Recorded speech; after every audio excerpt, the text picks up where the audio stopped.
smoke was dropped real close to the floor. Thermal layer, done had you good line around the walls, and it was hot. Well, I'd get over there next to that jacuzzi. In my mind, I thought, as a kid, but it was one of them ceramic face dolls that was laying across. Creepy doll. Oh my God. Yeah, and I about panicked. What's up, y'all? This is Beyond 21. I'm Caitlin. I'm Callie. I'm Jamey Walker. He's a family friend. We grew up with Jamie's kids and in church and stuff. And he's Hannah's uncle, if y'all saw her on our podcast a couple of weeks ago, however long ago it was. It feels like it was forever ago. Yeah. But before we get started, I have a gift for Callie. So here's This is so awkward with a guest. I was trying to come early and go ahead and give it to you, but that didn't happen. Our guests always beat her here. Yeah, I tried to beat you here tonight. It didn't happen. No, it didn't. But anyway, one of these are mine, so I don't know. I'm not sure which one, but just Oh my gosh. yeah. But there's two in Is there. this for the show? Yes. Okay.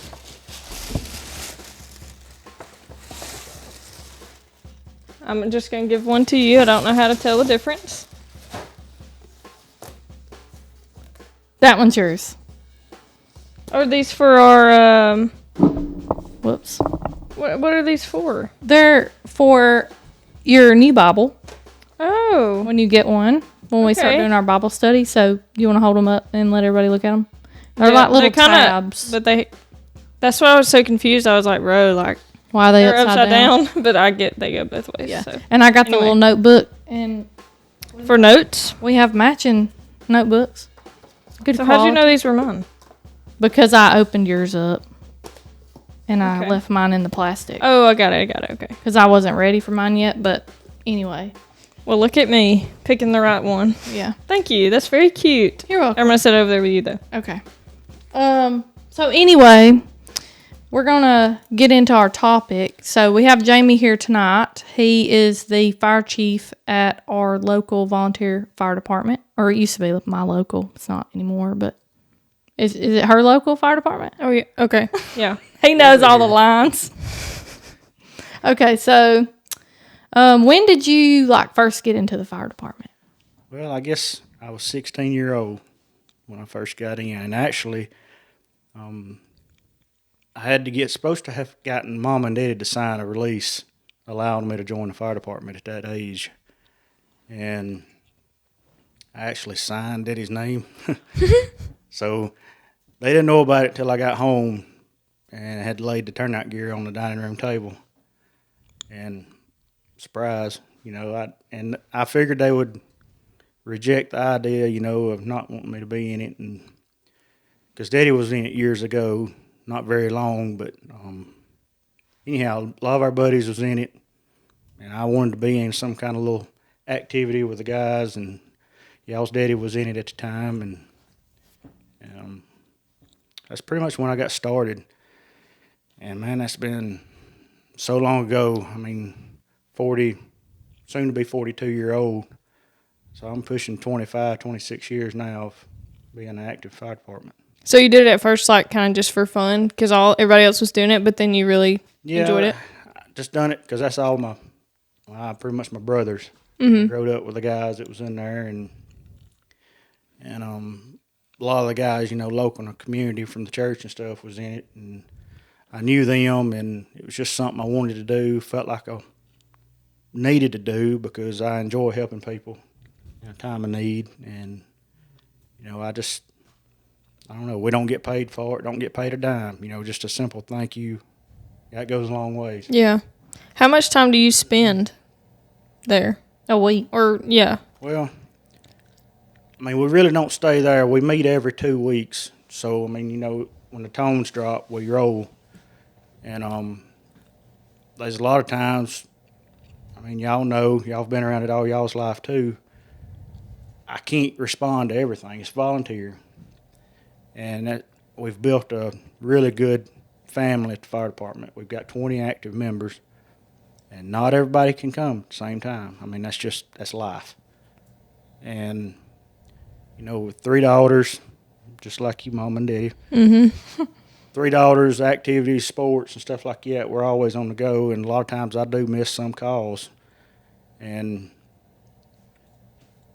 we probably average around 300-ish, 350 calls a year now. I mean, Gosh, that's a lot. Yeah, it is a lot for a volunteer fire department. And we're used to be mostly fire, but we have gotten more in to the medical side too. And we run a lot of medical calls. And since Floyd come over and got in, our ambulance service now, we've got policies in place to where we respond with them, and we've got a really good relationship with Floyd and Atrium. And anyhow, we run a lot of calls, and there's a lot of bad calls, and there's a lot of good calls. I mean, that's just the nature of the beast. Yeah. You have any? I was gonna say Blake enjoyed being in it when he was in it, and then when we bought a house and moved, or he moved, he wasn't really able to do it like he was, but he did enjoy it, and he liked being in it with all y'all and all that. And I think Daddy enjoys it too when he can be there. But now he works at the hospital and stuff too. So, when y'all do the medical calls or whatever, since it's kind of hard to, I guess, word my question, but do y'all have to do some sort of training? We do, and there's been several of us at the fire department. We've went through. There's several of us certified EMTs, and we've got, I guess, a variety of people in the department. I mean, we've got, of course, your daddy's in there, sheriff's department. We've got the EMA director. He's in the department with us. We've got the Marine Police trooper, Booney. He's in there with us, and then we've got Darren and Sean. They're paramedics. Yeah. Floyd, and it's just and a lot of guys in there works at mechanic shops, so we perform all our maintenance work on the trucks and stuff. So, we just got a wide range of people that can help and support in a lot of ways. Yeah. Have y'all ever got to a point where, there's, because it is volunteer, not everybody can be there all the time. Has it ever been to a point where there's only been 2, or you've been really shorthanded on a call? Oh yeah. What do you do about that? Do you have to call somebody else? Well, or? we do if we get on the scene or get paged out or whatever, and we know we don't have a lot of people. Daytime's terrible. Everybody's at work. Right. And at that point, if dispatch don't get an answer from us, they'll page the next local department. And we've got a really good relationship with what we call our mutual aid, which is just the surrounding departments around our district. And, huge support there. If we're running short, they'll pick up the slack and help us out, and vice versa. Yeah. I mean, every department's the same as far as manpower. I mean, you run short at times. It gets tough, but we always seem to manage. Yeah. Can you give us the history on the fire department? So there wasn't many fire departments back, I guess, 70s-ish time frames. And as the county, I guess, grew, the different neighborhoods started forming fire departments. And in Spring Creek, we got established around 1980. And from there, it's just kind of grew. They started off with just some little farm trucks with a water tank on it. And, it was just, I think back then they mostly, of course, telephone. A lot of times, somebody had something on fire, they'd call by telephone, and then I believe they started using CBs. And then it just gradually grew, as technology come along, and they got the paging system. Everybody carried around the little pagers. And that was the first thing I got, and I got a kick out of that. I thought I was something else getting carried around a pager. Couldn't talk on it, but I got to listen. Yeah. And anyhow, they got the trucks. First, they built the building. They got the property donated to them from Mr. V.C. Watson. And a lot of the guys in the community got together, and all the block for the building was used. I mean, they had to bust all the mortar off the block. They all come together on some weekends and built the block building that's down there at the old station. And, of course, it didn't have roll-up doors. It had barn-style doors. And, they just done the best they could, what they had. And from there, I actually got some things I was wanting to show, just to let everybody see. But when we first bought our first truck down there at the fire hall, the bill of sale was wrote up on a paper plate. And Yes. of course, that's all that they had down there. I hope y'all have it framed. Oh my gosh. So here's the paper plate. That's so cool. So I'll just read it. So October 16th, 1980, Spring Creek Volunteer Fire Department received fire truck on Thursday between 3:30 and 4:30 p.m. The first driver was Buddy Barkley. Yes, buddy. Oh, buddy. And then Mr. Givens was a witness, and Miss Doris Barkley was a witness. And all that is on this paper plate, and it stays hung up at our fire department for everybody to see. So In the new one? Yeah, that's what I was about to ask. it's in the new one? It's in the new building at the four-way. It kind of just keeps a little better. And it hung around at the old station. You can see the holes in it. So it just has recently earned its spot in a frame. Who That's lovely. drew that up? I really don't know. Does your dad know? Do you think your dad would know? He wasn't in it that early. Oh. I bet Jimmy would know. He would probably know. I'm sure Buddy would know. Oh, yeah. I mean, him, Miss Doris one would probably know who drawed that up. But it was probably her because that looks like her handwriting. Yeah, that's true. It does. But, Yeah, it matches pretty good. I just thought that was pretty neat. Like I said, it stayed hung up at the old station, just, With a little thumbtack. Love on that. the wall. So it got its place rightfully in a frame. How long has it been in a frame? Like a minute or two? No, it ain't been very long. Once we got moved, we started doing the barbecues at the four-way, and we renovated that building and started hanging pictures up because I just wanted to see. I told the guys I want pictures of the trucks in the past, history, and then they surprised me with that and had that framed and a few other things framed that we take pride in. Yeah. Hanging on the wall. And another one of the pictures I wanted to show everybody. So this is kind of the founding members of the department. Yeah, I don't know if y'all can see that or not, but Yeah, I think it's showing. I think it's good. so a lot of these guys in this picture are related, and a lot of them I'm related to. So the first one, that's Billy Joe Peak. He was my granddaddy's brother. Man, I miss him. Yeah, he was something else. You know who he's talking about, don't you, Kelly? Miss Sarah's husband? Yes. Yes. Little bitty skinny man. Yes. And he was always a card, I tell you. But the second guy, the older gentleman there, that's Mr. Watson. He's the one that actually donated the property to the fire department. So he was around, and then in the middle, Mr. Jimmy Givens, and that's Buddy Barkley. Buddy or Jimmy Horton. That's Jimmy Horton there. Bryant Peak, Roger Peak. It's Jimmy Givens. Tom Hester, Ronnie Peak, and Mr. Wallace Cochran. A lot of them guys was the ones that put a hand in building the fire department. The first one laying the block and getting everything kicked off and going. And I may have missed some guys that's the founding members that wasn't in this picture, but a lot of good men. Got a lot of respect for these guys. I know a lot of those guys. Bro, Roger? Roger, you you can't see mistake Roger. I know. Roger looks like that man on MASH. The main Yes. guy. Yes, What's he his does. name, Jamie? I can't remember. Don't get me lying. He does. Oh Okay. my I knew he gosh. looked familiar. Yeah, he looks like, oh gosh, what's his name? Look it up. I'll look it up. You ask a question, I'm going to look it up. Do you want to tell any more about the history? Do you have anything else? Well, I guess some other stuff. Hawkeye. We'd have never guessed that. Yeah.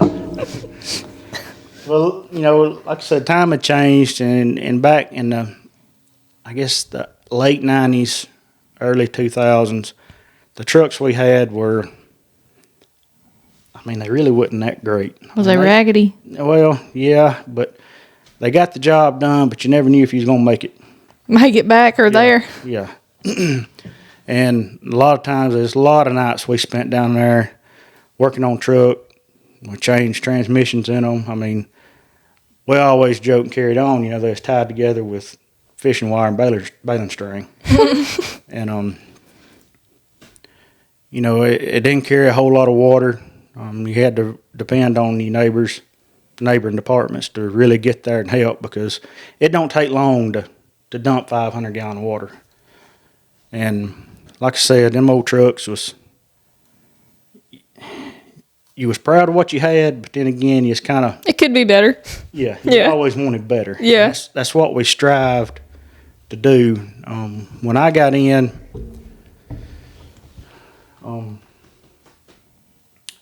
Corey Ferguson was the chief when I got in, and that's been many years ago, like I said earlier. And then Wayne West become chief. I remember when he was chief. He was chief when David passed away, wasn't he? That's right. And Wayne was chief for several years, and I guess I come into play in this role. I've probably been in this role 15 years, I guess, somewhere around in there. It's hard to keep up with. It would have had to have been right after David died then. Yeah, it wasn't long. But anyhow, we have come a long ways. I mean, really a long ways. I mean, trucks we had when I got in was like 68 models, 70-something models, and they were so loud that you couldn't even talk to dispatch. I mean, even with the windows up, low Hahn engine, the motor was so loud in it was... Mm-hmm. But, anyhow, we've got newer trucks now, and I think the latest model truck we got is I think it's a 98 model. But the newest one we got, it's an 08 model. So, and we've went around the world pretty much to get these trucks that we've got now. The last engine we bought, we've got it from Long Island, New York. So that truck come off the island. Had it shipped down here, and very nice truck, and I hope it lasts till I can pass it on or whatever, you know, as far as being the chief. We got a tanker. It's really good. Bought it from Hoax Bluff, and I got a story with that, but I may tell it later. Okay, so the tanker, like I was saying, the tanker we'd bought, and got it from Hoax Bluff, and then this last, what we're going to call Truck 7, which is going to respond to wrecks, medical calls. It's just a F550. It's a shorter truck. You can get in driveways, in and out a whole lot easier. It come from, it's North Carolina where it come from. So, I mean, we've reached out and got these trucks from, you know, pretty good ways off, and they're really good trucks, and I hope they last us for years to come. And now, you said you got one of them from New York. That's right. An engine. Mm-hmm. You had to drive that thing all the way back on the interstate? No, we didn't. We actually got a shipping crew to haul that truck. Oh, okay. I was about to say, God, like, I would have never, like, just watching an engine, or in my mind, an engine coming down the interstate, I'd have been like, that's strange. They're from New York, or what? But no, we had it shipped down here, and they delivered it down there in the parking lot at the fire hall. So, I mean, there's a lot of... And that truck actually was in... I can't remember the TV show, but it was actually on a Netflix series. It's something with a nurse. Some kind of like an ER series on Netflix that truck was in. Would that have been Chicago Med? Or what about the one you watch? Grey's Anatomy? Yeah. They have a Chicago... No. Station 19? It wasn't in Chicago. It wasn't. It was like, I think it might have been called Nurses. Oh. Nurse or something. Uh-huh. I had never heard of it. The guy that I talked to that was over that department, you know, would say, hey, this truck's got history, you know, on a TV show on Netflix. And I thought you were about to tell me it had been run during 9/11. I was about to say, gaw. No, but Ellisville's got one. Really? Yeah, they've got a 9/11 that was up in New York during 9/11. Oh my gosh. It's wild. actually our Thing's a honor guard relic. uses that truck. Yeah, I was about to say. That's pretty cool. Y'all have an honor guard? Yeah, the county does. Oh, yes, that's right. That's right. I thought you were saying Spring Creek. I was like, oh, y'all got one too. Fancy. Yeah. We don't have one of them, but the county does, and they support a lot of events and do a great job at that. Yeah. But yeah, that's a little bit of the history of the department. And moving forward, we bought the property about 10 years ago at Four-Way, and it was an old restaurant about years ago. And Did you ever eat there? I did when I was a kid. Did they have barbecue? I want to say Because I always heard it was a barbecue restaurant. Stars started there. I think he had it at one time. And I don't know, y'all remember Lanny Stars Yeah. Barbecue and Center? This is where Gridiron was. It was Lanny's before that. I don't. Well, Didn't he? It then? sounds kinda Didn't he familiar, but I move don't from know. there to the Hardys. Yeah, I believe so. Okay. Oh yeah. Okay.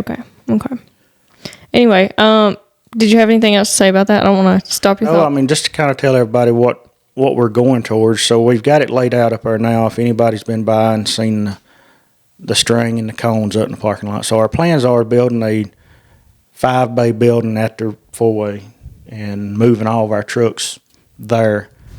We're going to keep the building down at the old station, and we may wind up keeping a old brush truck down there, or turn it into a training facility or something like that. But just so we still got that piece of property. But that's our plans. I believe it's going to be a 60 by 100 building, and that way we're right there. It's a whole lot Yeah. easier getting in and out at the Four-Way than trying to climb that hill. Yeah. You know, and we can be more, I guess, represent the community a whole lot more, you know, and the community can see us. Yeah. And our barbecues we do them twice a year. Have a really good turnout. I was gonna ask about the barbecue because I see y'all out there. Like, if I come home at like 11 o'clock, y'all are out there cooking, and I'm like, heck yeah. Yeah, it's an all-nighter. I mean, we pull all-nighters when we start cooking. I mean, and these time, I mean, we have a good time. It's just a good time to fellowship, you know, and sit around and talk with the guys. And you know, there's been time, me and my assistant chief, call him Hunter. It's Jason Hunter. You know, he's like a brother to me. I mean, we growed up together. And Wayne, you know, we mentioned Wayne a while ago. We growed up with each other, and they're like brothers to me. I had 2 sisters growing up, so yeah, I love them boys to death. And there's been a couple times in the past that me and Hunters fell asleep out there in the parking lot in the gravel. You know, just laying there talking or whatever. And then I think this last barbecue, he brought us some lounge chairs, so we sat out there. There you go. Woke up and sun's coming up, and everybody, I guess, they thought we was crazy out there asleep in Yeah. the parking lot. But But y'all just do have have a a good good time. turnout. Somebody got to man the grill or smoker.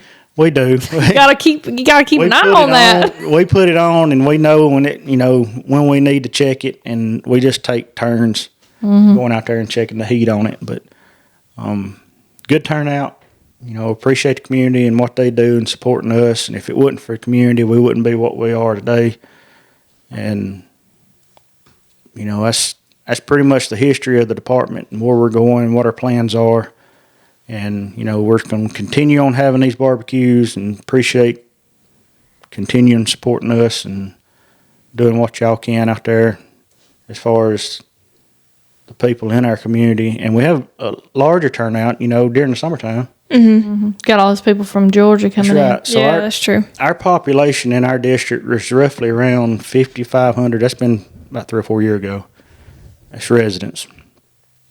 But in summertime, I mean, look how Probably much more doubles. it grows Yeah. just off the campers. Mm-hmm. And anyhow, you know, we was doing the barbecues around July 4th, but we kind of spaced them out a little bit further because there's so many other people in the county that's doing stuff on 4th. Yeah, that's true. We try to do that just to get more people to come support us. But On the inside of the building, do y'all still have those tables and chairs set up? Like if somebody, I guess during the barbecue, do y'all keep those tables and chairs set up if somebody wants to come in and eat, or is it like a to-go kind of thing? it's pretty much a to-go. We have a table or two set out, and that's mainly for, like, you know, the deputies. If they Yeah. come by, they want to sit down and eat, you know, or if there's some people that's kind of either wheelchair come in or, you know, needs to sit down and eat instead of just take it back, they can. I mean, and the ambulance service, they'll come up, and also Booney and them on the lake. We'll bag theirs up and carry it to them down there to the boat ramp at John's and hand it to them on the boat. So we try to accommodate as many as we can. I just hadn't been in there in so long, I didn't know how it looked. Well, you'll go in there to vote this time. Oh, is that where it's at now? Okay. And it's changed, and we've done a lot of work in there. I say we. I mean, I hadn't done as much as B.J. Young and Gavin, his son.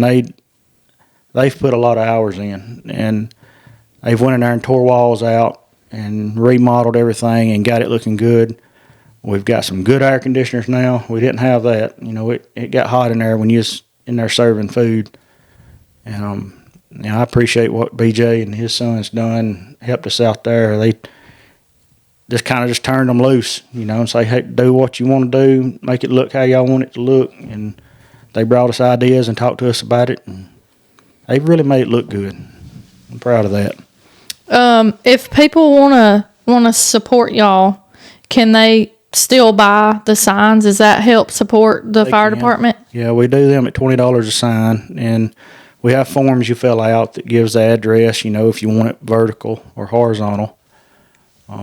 They just fill all that out, fill the address on it, and give it to us. And there's time we were getting so many in, we couldn't hardly keep up, and some of them got misplaced, but the signs got made, but we couldn't remember who the sign was, the name with the sign, but we finally got them divvied out to where they needed to go. But that's a pretty good fundraiser. It helps too. Oh, I'm sure it helps y'all find it. They're green reflective signs. You need one on your mailbox, Callie.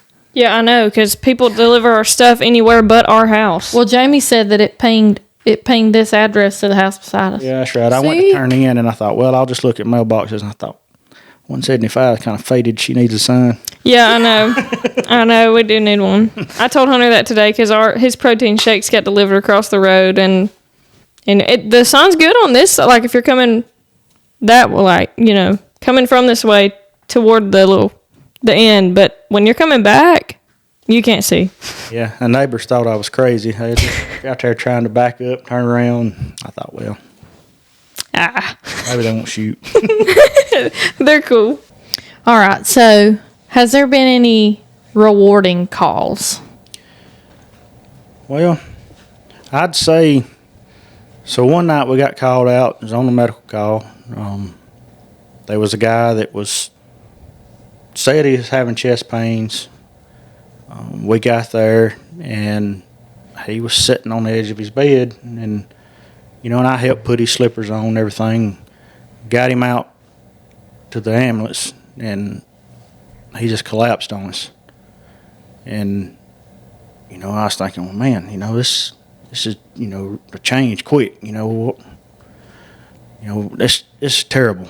And got him back to the truck, got to working on him and everything, and me and another guy in the apartment, and the medic and the driver in the truck, and we was doing CPR on him, and and I thought, man, I hope this guy don't leave us. We're gonna try our best, because I was just talking to him. 3 minutes ago, I was talking to him. He's cutting up with me. Mm-hmm. And anyhow, so they finally got everything they needed started, the IVs and stuff. We was continuing doing CPR on him, and I don't know if y'all have ever done CPR or training, CPR, but I mean it's pretty repetitive. I mean when you get started on it, you get tired pretty quick, and you're supposed to be breaking ribs when you're doing that. Yeah, I mean you do. I mean you can feel it as soon as it happens. But you can't stop. You just got to keep going. Okay, I asked Eddie this. He took this class the other day at the hospital. They made him take a CPR class. And I told him, I said, did you do the chest compressions to staying alive? And he laughed at me. Have you heard that before? Do you do that? You do that? Yeah. Oh, Daddy. Song in your head? It's the rhythm, Bo. It's the rhythm. But, you do that. I mean, just as long as you keep that rhythm, steady pace. And I know it's bad to say, but you got to think about it. If they're needing CPR, you're not hurting them. Yeah, that's true. They ain't going to so, feel it. No, you've got to do all you can do to make sure you're getting a depth that you're actually doing something that's going to bring them back. What if you can't push that hard? Like, I don't feel like I could give somebody CPR. I don't feel like I gotta push that get on hard. top of them and put your body weight. I don't feel like I could do that, though. Like, physically, I don't feel like I'm capable of doing it. but when people are put in situations like that and it's do or die, you do most of the time. Yeah, your adrenaline will take over. I mean, You'll be in shock for a minute. Pop, pop. you know, and they taught us for years, you know, do chest compressions and then do give breaths. Well, then it's changed, so it fluctuates too. So, you know, as long as you're giving chest compressions, you're circulating blood, and you know that's what we were doing. We were bagging him at the time, but doing compressions. The driver got in the truck, and we were headed to the hospital. When you say bagging, you're talking about they got the thing over his nose and you're pressing on the We was giving him bulb breaths, yes, and so we tore out towards the hospital. And this residence was on past Chalcedonia. I don't know if y'all know where Chalcedonia. Newberry's go back down towards Chalcedonia. So, you know, I was just thinking to myself, come on, man. Come on. Just, you know, hearts, please start beating. And like I said, we worked him. And when we hit the bridge at John's, as soon as we hit that bridge, the monitor jumped. And I thought, surely it didn't. You know, hitting this bridge. Yeah. And by the time we got to the four-way, we had a pretty good rhythm back.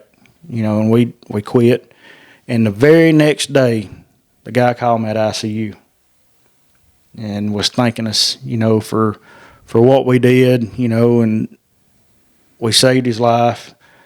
And like I said earlier, we don't get paid a dime for this, but that right there was worth $1 million. Yeah. You know, just we don't have that success at every call because everything's got to line up. Your timing's got to be, I mean, at golden hour or whatever, you know, everything's got to be in place. And if you're there, if none of us is there, and if something happens, you're there, you need to be starting it as soon as you can. You know, just keep that circulation going. But I guess that was probably the most rewarding call that I've been on.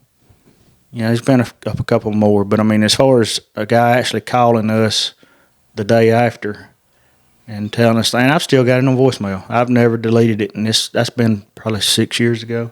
Yeah. And I'll listen to it every now and again just to hear him. Lift your spirits. Yeah, and you know, and we've become really good friends, and he makes sure he comes to our barbecues and talks to us, and you know, there for a while I'd go down there and sit with him at his place, him and his wife, and just have a conversation. But I was really proud of, you know, that everything to come together, and we was there for him to save his life. Yeah. How many of y'all were there from the fire department? And were y'all swapping chest compressions? Like one would start, and then when that one got tired, another one would come in and do it? They were just two of us in the back of the truck with the medic. And they were probably 5 or 6 guys outside, you know. But, I mean, you can't fit but so many. Right. And there's been several calls, many calls, you know, that, you know, ambulance, you know, you got your driver and you got your paramedic. You know, they'll ask you, you know, or we'll volunteer, hey, you need our help, we'll ride into the hospital with you, and then, you know, we'll come back and somebody will come get us. You know, and like that goes back to what I was saying earlier, we got a close relationship with the ambulance service, you know, and we've been around each other enough now. I feel like, you know, the majority of the guys in the department, we've kind of got that mutual respect for each other with the ambulance service, and we do a great job working together. I mean, Yeah. You know, like I said, that's probably the most rewarding. When you first started, how did it, like, the adrenaline, I know you said will kick in and, you know, you'll do what you have to do. But when you first started, did you not just, like, if you had that instance, like, just stand there in shock and was like, okay, like, I don't know what to do, or the fear just came over and you just couldn't? Yes, that happens. And the first time, and I promise you, about everybody in that department, in any department, the first time you ever set foot in a fire apparatus and go into a call, I mean, your foot can't sit still. I mean, Yeah. you mashing the gas, because you just adrenaline is so pumped. But I mean, it gradually, and those times, those calls, I still get, amped up on just adrenaline. Yeah. We had a house fire the other night. It was probably, I think it was a 2 or 3 story house, fully involved by the time we got there. And I mean, it was toast. There wasn't nothing we could do for this house. But everybody was safe. Yeah, they had got out, and actually smoke detectors what woke them up. And, I preach this all the time. Go around and change the batteries in our smoke detectors at the house. I mean, that's a prime example right there. Change your batteries. Mm-hmm. And a lot of people do it different. They do it this month in October, they normally change their batteries, or do it at Christmas. Set you a holiday or either a birthday or whatever, and Make it a priority. To change your batteries. Do you have any other like fire safety kind of things, like tips and stuff? Well, I know, my girls at the house, we kind of got a little fire plan. They know and have been taught, if we have a fire in the house and they can't get to us, they know to go to the front gate down there in the pasture and just, wait. And I know everything may not work out like that, something may happen, but they know to get themselves out of the house. And Jordan's upstairs, and I've got her one of them. If there was to be a fire in the garage and keep her from coming down the steps, she's got one of the ladders that she can throw out the window just to, exit her room, in a safe manner. But I mean, all I can stress is everybody needs to have a fire plan. I mean, have something to go by to teach your family, your kids, especially if you have little ones. Set a point in your front yard. Say, hey, if this house catches on fire, get outside, meet at that point, and just wait. Like I said, just go through it. I mean, if you have to, like every month, every quarter, every 6 months, just go through that little fire plan with your kids and your family, and stress to them. The most important thing is get out of the house. If the house is smoke, get low, stay low to the floor. Just make sure you get out of the residence. If everything goes south and they go out of the house and say the adults or parents don't make it out, just they need to know that they've got a place that they're supposed to be at to stay out of harm's And don't way. go back. That's right. Don't ever run back in the house. I mean, because if you may think, well, I can beat that. I can get in there and hold my breath, and it don't always work out like that. Yeah. Well, when stuff is, I remember when Ray's house burnt down. Mm-hmm. I remember do you remember? We were outside We were at the in- pool. We in were the waiting pool. on Daddy to say we could get in the pool, and we just Yeah, saw we this were black standing smoke. on the deck, and I looked over, and it was black. I have never seen, because I didn't know. I just thought smoke was white all the time.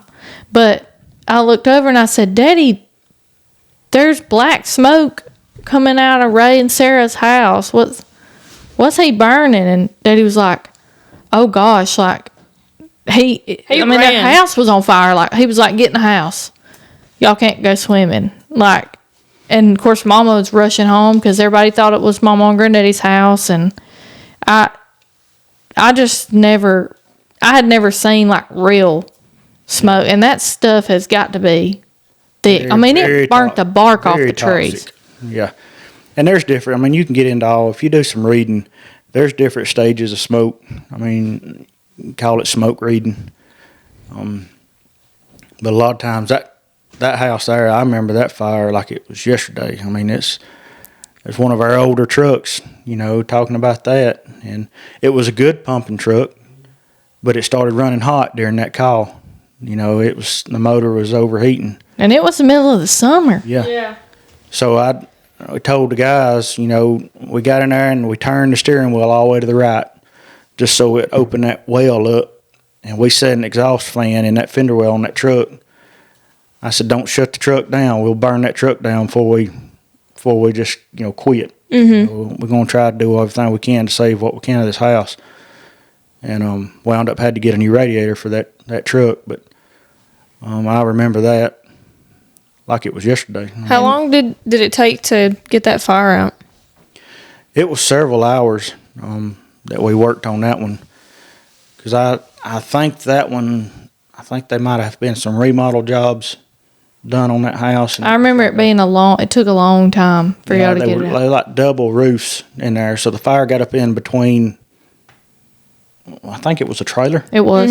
Between the trailer and the addition, and it was just tough to get to. And we wound up having to get some piercing nozzles and drive through the roof to get in there so we could gain entry to where the fire was at in between it. But Didn't she run back in the house and was trying to get stuff out before it burned? yeah, I believe that's right.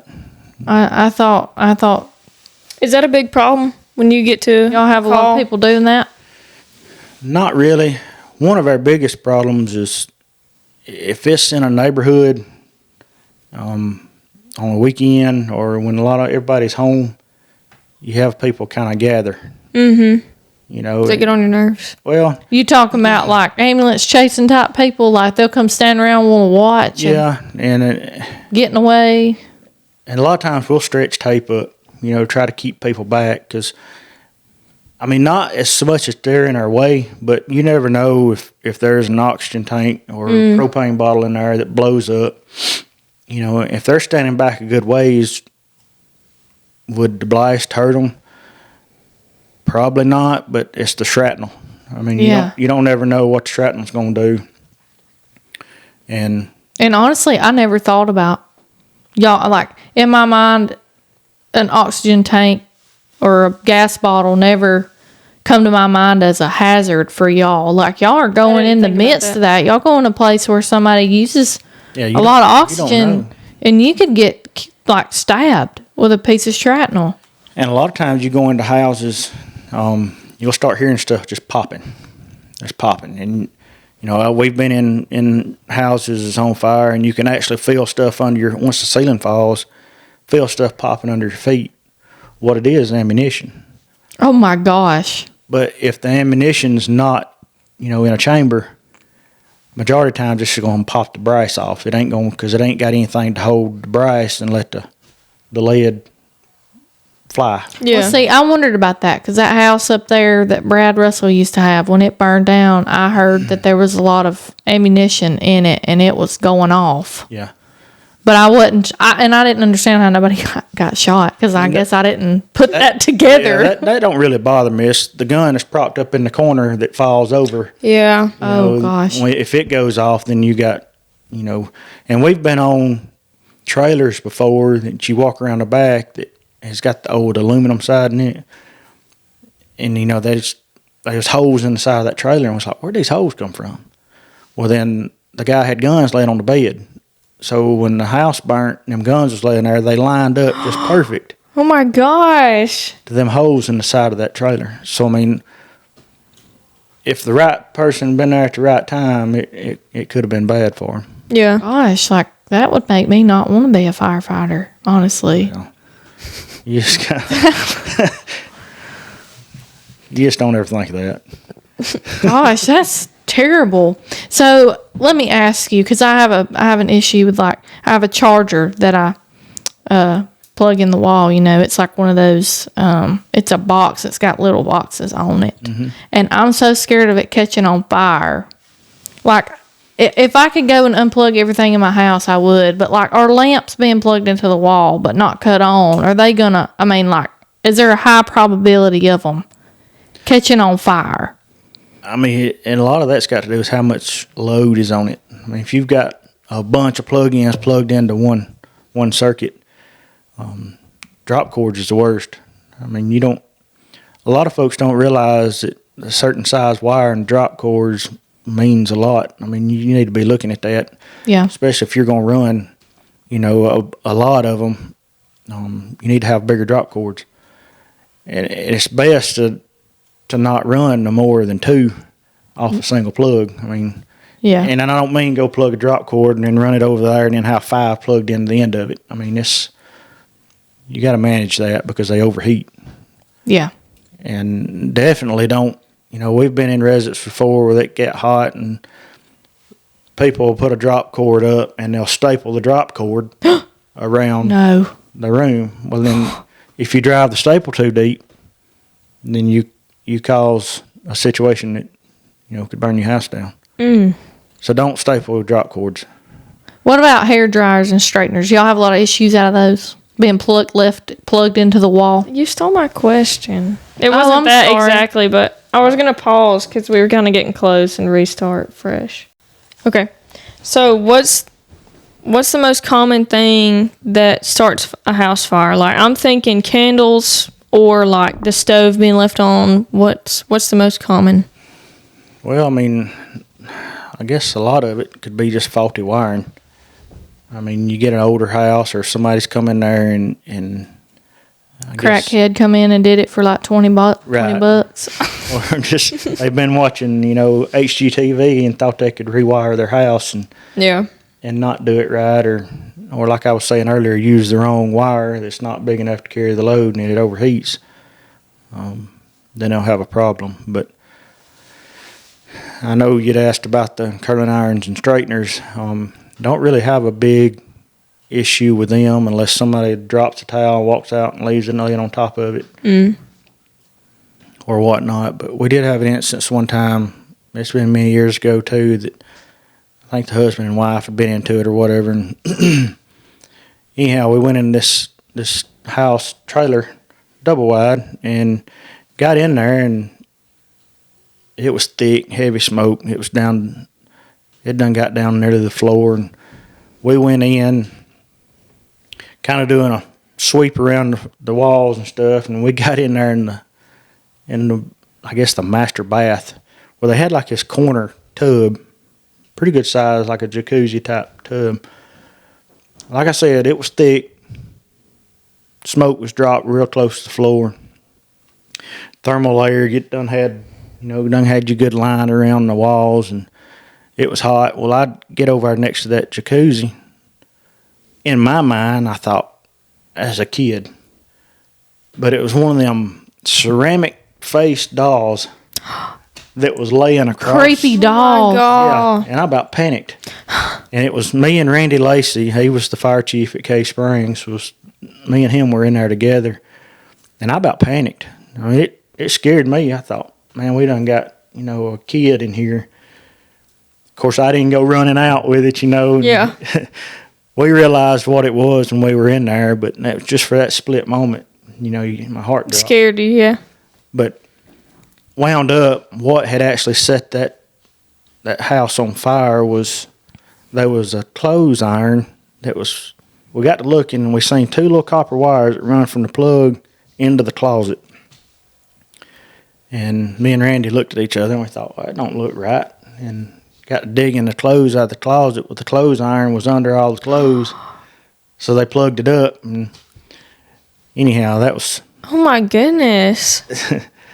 Had to be an arson investigation done on that. Oh yeah, cause that seemed a little sketch, and the doll laying there to the cozy tub. Like, what, bro? Yeah, What are like you I said, that was probably the most, I guess, I've been on some pretty bad calls, but as far as your heart dropping in that, instance, you thought, that was back before I had, I guess that's back before I had kids. So, I was pretty young then, but still, I just couldn't imagine.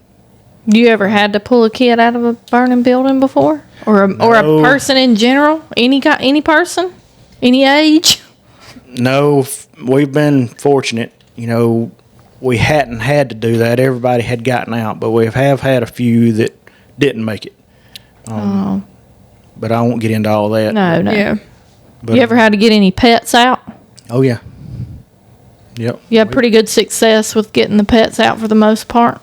Yeah, we helped one night. I think we give it some oxygen Oh, off the truck, and how do you? How do you do that? he just Was it a dog or? he just turned the bottle on and hold the mask over it.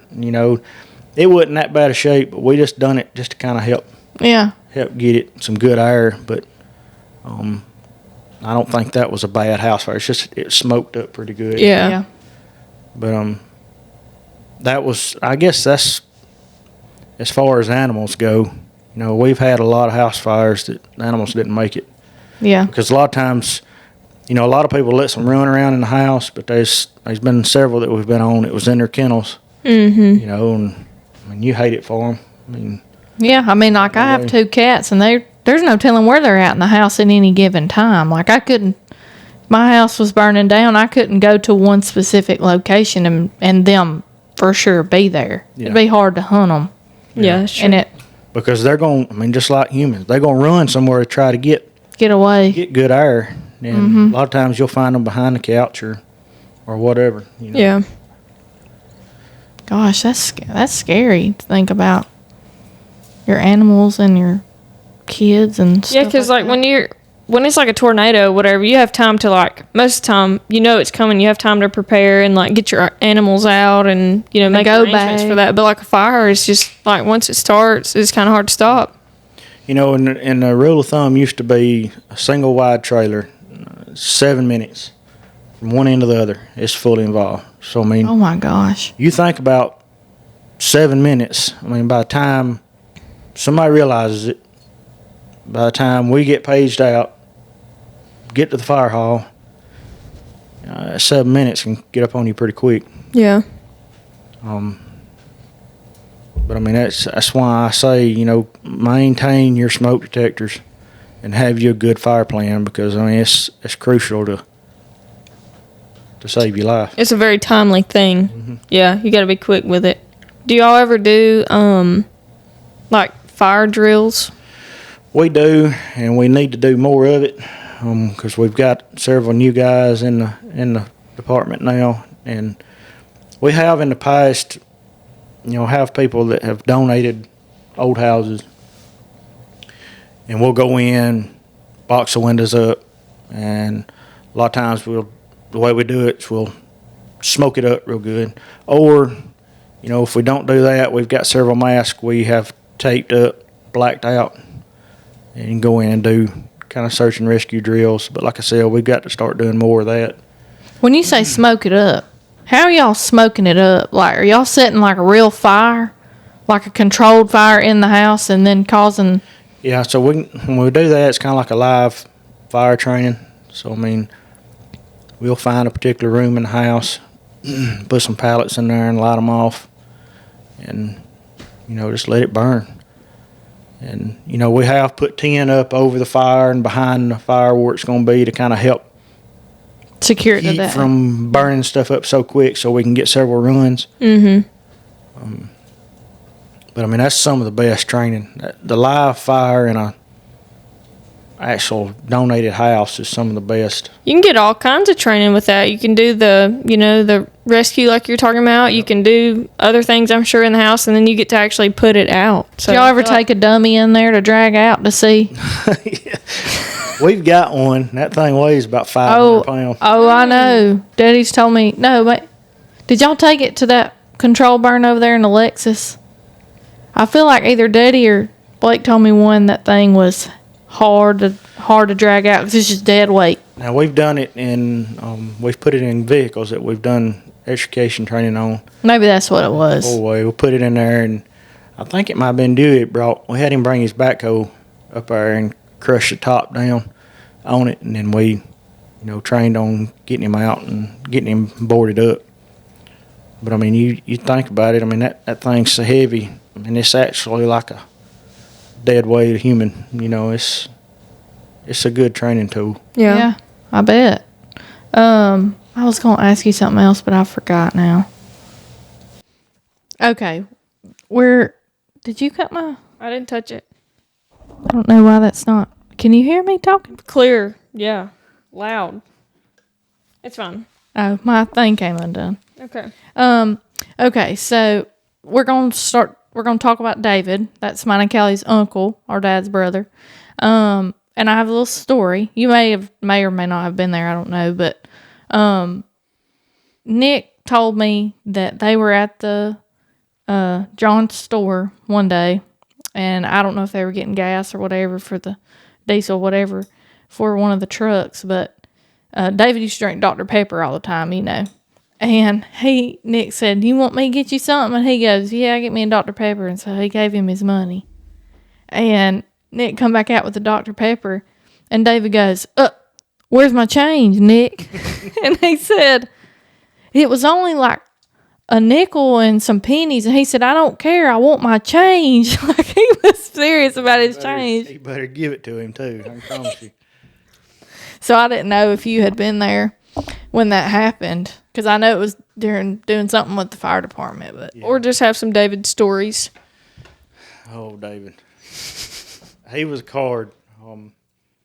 Loved him to death.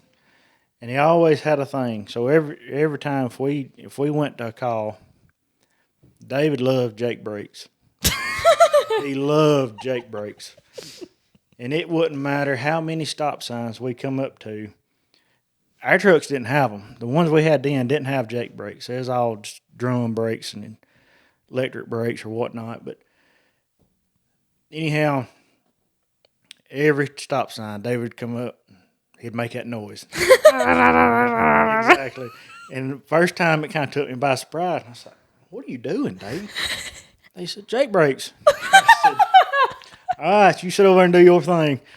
So While he's drinking his Dr. Pepper. yeah, I always got a kick out of him. And It never failed. He did it every time. every time. Every time. Yeah, it always seemed when we come out of the fire hall, we got there at the stop sign, my grandmother and granddaddy's, that was always where he done it the loudest. And it just makes me smile when I think about it, because I can still, hear it. When you get to the stop sign, sometimes do you I think do about think it? about it. Do you sometimes do it? Me and Hunter actually still do it to each other. A tradition that lived on. It does, and we just get tickled, and get laughing about it, and you know how David always, you'd say something, and if we were voting on something at the fire hall or whatever, David always done that. Yeah, Yeah. that was just his little old thing he always done. It always kept us, laughing and cutting up. But David got his four-wheeler stolen. Oh, I remember that, buddy. I can't remember what year that was, but it was a Kawasaki 220 that he had, and David had that thing decked out. I mean, he had it sticker bombed. Yes, he did. A little blue four. Yep, and he had brake lights. I don't know if you remember the brake lights, but he had two on the front rack, and I believe there was two on the back. And a little yellow toolbox. Yep. Yes. And I don't know if he wired it up or if your granddaddy wired it up, but he put flashers on it. Mm-hmm. So them little old tail lights would flash. And there's so many times, I was young, adrenaline going, ready to get to fire hall, to get a truck. You'd come around there by your grandparents' house, and there's David writing a yellow line. He was riding right down the middle of the road, and all you seen was them little tail lights flashing. He was ready to go. He was. I was always like, "Get over, David." He would not. He would ride that double yellow line. He said, "I'm going to be the first one there was. coming from this end." It's like he waited on you to was. come around the corner. And he got that new four-wheeler. And we was down there one day, and David he was with somebody else on another truck. So we all got back before that truck got back. So we was going to play a little trick on David. We took that four-wheeler and pushed it around behind the fire hall. Oh, no. And we knew as soon as they pulled in the parking lot, David, was just, Where's my four-wheeler? he was looking for that four-wheeler.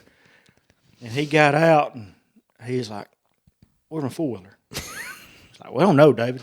We got down here and it was gone." And y'all, He could get mad quick. that man got mad. And I kind of got scared. 'Cause I was scared of him when he got mad, too. he come unglued on us, and he got on that floor, didn't say a word, and went home. Y'all to call my mom and granddaddy and be like, "Listen, if he's mad, we wasn't bullying him. We was just playing." Yeah, we were just playing with him. But anyhow, he did not think that was funny. Did he let it go the next day or whatever, whenever it he took saw him a you? while before he got over that. But he got over it. And, we all would sit around and laugh about it, and we knew better to even touch David Fuller anymore. And anyhow, we had some good times with David. He was one of the good ones. And of course, we we got him at, I can't remember when that was. That might have been late 07 when we got him and took him to the. He died in December of 08, so it probably was the fall. It was right before he died because he was a toothpick. He was tiny. It may have been November. It was closer into 08 then, I would think. You're probably right in the fall. We got him to go down there and dedicated the fire hall for him. And then after he passed away, he got a phone call from your granddaddy, and he had built a frame and took David's turnout gear on, put it on the frame. And that we still got that. It was his chemo mask, right? And the mask had gotten so brittle now that it has come apart. But yeah. Daddy's trying to find somebody to 3D print it. That'd be awesome because we still got, he's still on the stand. He's turnout gear and everything. We've got him just kind of pushed over at the new building down there. Yeah. But we always, kept that out just in remembrance. And that's another story on that. So down there one night late, when Booney was in the sheriff's department. Mm-hmm. So, a lot of times during the night when he works night shift, he would swing in there and get him a drink, use the bathroom, whatever. Well, he'd forgot about David. We just always talk to it like it's David, Mm-hmm. Well, Booney come running in there and flipped the lights on, got in the fridge and spun around and forgot that turnout gear was standing there by the door. And Booney about passed out because it scared him to death. He thought somebody was standing behind him. Oh, my gosh. I think I heard him tell me that story one time. It looked real. It does. It's his face. Yeah. You remember seeing it? Mm-hmm. It scared me the first time I saw it because it was just kind of eerie. Yeah. But we still got it, and it holds a big place in our heart down there, just a remembrance of him. But thought a lot of him. Yeah, we used to make him mad. We used to pick on him. I remember specifically, we were in like the Piggly Wiggly parking lot, and my mom had told us all to stay in there. We were young. In the green Explorer. Yes. I remember that. And we sat there. David was in the front seat. All three of us were in the back. And we're just picking at him while Mama was gone. And he was like, y'all better quit. Y'all better quit. And we just didn't. He got so mad. I feel bad now because I do too. I don't think we realized how sick he was. We just thought he was sick. We didn't know it was like he was going to die. Yeah. And we would aggravate him. We'd go down the hallway and we'd look at him, when he was laying in the bed, Mama all being there cutting him up a popsicle. So it was when it was real bad, like he couldn't even really eat. And we just didn't realize. And I look back now and I'm like, gosh, we were so mean. We were mean to him and we didn't know. And nobody told us, hey, he's not going to live much longer. But I remember one of the last things he told me he would teach me how to play the drums. And he done that for years. Yeah. At church. And then he died, and I remember I asked my mom, I said, well, he told me he was going to teach me how to play the drums, and I was, devastated. I loved him, and I know that he loved us, but it's just sad that it's hard to remember him because I wasn't old enough to know him the way that, I know he would have loved Blake and Hunter and Hagen. Yes. The stuff that they do, they'd have got to picking at him, too. They would have aggravated him, too. Picked back. And, But anyway. All right, y'all. I think that's going to be all for us tonight. We just want to thank Jamey for coming out and thank Daddy for talking to Jamey. To come on here. How did that go? Did he just walk up to you or did you walk up to him and tell him you wanted to? I just got in from work one day and got a phone call and I looked at the phone, Bo Jolly, and I thought, what have I done? But no, and he just asked, and I think he had heard I'd been watching y'all's podcast on the way to work every morning, and of course I do anything I can for y'all. Y'all just like family to us, and same to you and your same people. To y'all. Y'all known your daddy, and we started church over at Noah, I guess in the early '90s. It was, when I first met your daddy, and I always thought the world of him. Then your mama come along. And wound up, I was in their wedding. Yeah. Yeah. Yeah. There's several of us in there. You were a little bitty boy when you was in their wedding, wasn't I you? was probably, Were you the ring bearer? no, I was probably 13, 14 years Oh, old. I would think. were you were one of his groomsmen? Yeah. Oh, baller. Okay. Oh, 14-year-old Woo! groomsman. I bet you was the talk of the schoolhouse, wasn't he? Hell, I don't know about that. I can't remember if, and I know we're trying to wrap this up, but I can't remember who. I know it was me and Curly and I think Camp. Camp and oh my god, I'm trying to think. Granddaddy was one of them. Granddaddy and David Yeah. and Kevin Ware. Kevin Ware, that's it. OTK. Tic Tac. Why do you call him Tic Tac? That's just something we've always called him. TK. Oh, TK. I I thought he said TK. When you said Tic Tac, I was like, I misheard, I guess. I ain't gonna call her out on that. He was like, ah. But anyhow, I mean, he just gave me a call and I said, heck yeah, I'll do it. So I told him it'd be fun to do. So It has been fun. Yeah, Educational. We appreciate you coming on Yeah, here. we'll have to get Mandy to come on here next. Oh my God. Yeah, she's in it. well, we can try. She'll be like, no, I don't She think won't so. even walk in front of a crowd. And Oh, yeah, I doubt it it then. makes me go first. But Yeah. anyhow, I appreciate the opportunity. Yeah. Allow me to come out and We appreciate Spring Creek and all they do. Yeah. I want to thank everybody in the community, taking the time and, donating or whatever to the department. And, and anytime y'all see us up there in the four-way, don't be shy. Stop by and communicate and get to know us. We'll be glad to have you. Yeah. There you go. And did you mention the signs again? Y'all, if y'all need a sign, and do you only sell to Spring Creek people, or do you sell to anybody? We'll sell to anybody.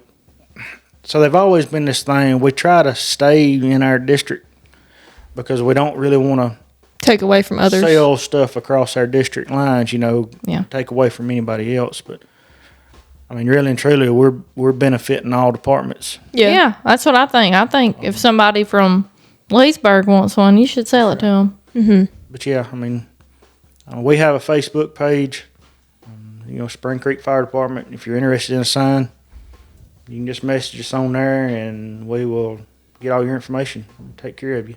Or keeping up with their latest events. Do y'all post your events We on do. there too? So there you go. They have 2 barbecues a year, and they're good. Good food. Yeah. Homemade. Good things coming up. From So some good old country boys. Right.